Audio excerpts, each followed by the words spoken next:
Is probably the most paralyzing thing that had ever happened. I was unconscious and I woke up about halfway through. When people talk about rape, they just talk about it as a statistic. They talk about it as such a random event that happens, but it's not random, it's not uncommon. Unfortunately, and heartbreakingly enough, it is normal nowadays. In a situation like rape, you have to live with what they've done. My name is Olivia Bullock. My name is Danielle. I've never been a victim of rape before. I was sexually assaulted when I was 18. It was my partner at the time. I was crying and screaming. I was just thinking a million thoughts at once, but most of them were just, oh my God, is this really happening? It was so just debilitating. I had never felt so broken and so less of a person before. I didn't really tell anyone until last year. I think that women are very afraid of coming out because people create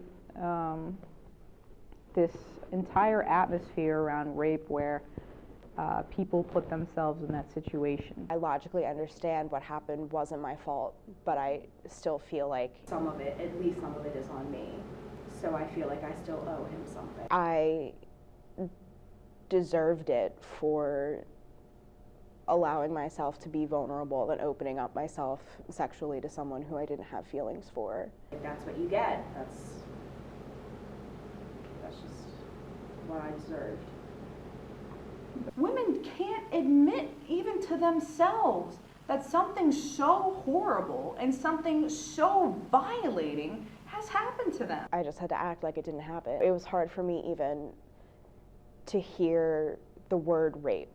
I just didn't want to think about it, and I didn't want to relate that action to myself. What I went through wasn't really rape. It was just me making a mistake. I couldn't stop thinking about it. Just thinking about being in that room, little things, like even just being touched and someone just brushing against me really set me off because I felt so much more on guard and so much more like my body was an object that I needed to guard. If you leave your guard down for a second, then you get violated.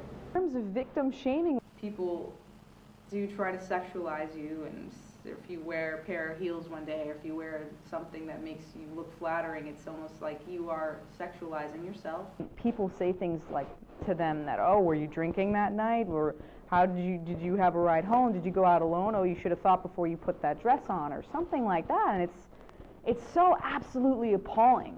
He was just pretending it didn't happen. Do you feel like with him denying it, you feel unjustified in a way? He just doesn't understand that what he did was wrong, or at least at the time he didn't. It can be explained, not excused, but explained by the misogynistic nature of our society and how women are primarily viewed as objects and as a sexual outlet for men. They just don't understand the weight of the fear. That makes the fear even greater. I think that the best way to educate people is to show them how you felt. You shouldn't feel pity for people when you tell them that they're raped. You should respect them, because anyone that can come out of that and say that they are still alive and they are still going absolutely deserves respect. Know that you're not alone. It feels like you're alone, and it's going to feel like that for a while. But just try to keep in mind that you're not.